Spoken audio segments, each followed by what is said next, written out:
போதை பழக்கத்தினாலே உலகம் தரும் தீராத போதையினாலே நாம் கெட்டு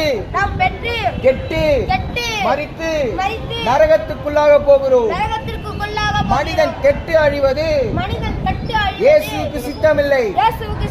இயேசு மரித்தது எதற்காக? மனிதன் மரித்து அந்த பரலோக ராஜ்யத்துக்கு அவரோடு கூட சஞ்சரிக்க வேண்டும் என்று மனிதனுக்காகவே இயேசு மரித்தார்.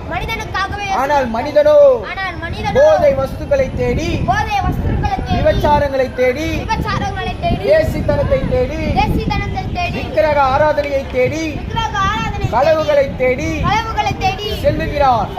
இயேசு கிறிஸ்துவுக்கு இப்படியாப்பட்ட காரியங்கள் அருவருப்பாக இருக்கிறது.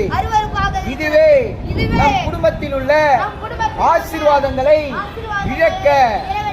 இழக்க ஒரு முற்றுப்புள்ளியாக இருக்கிறது.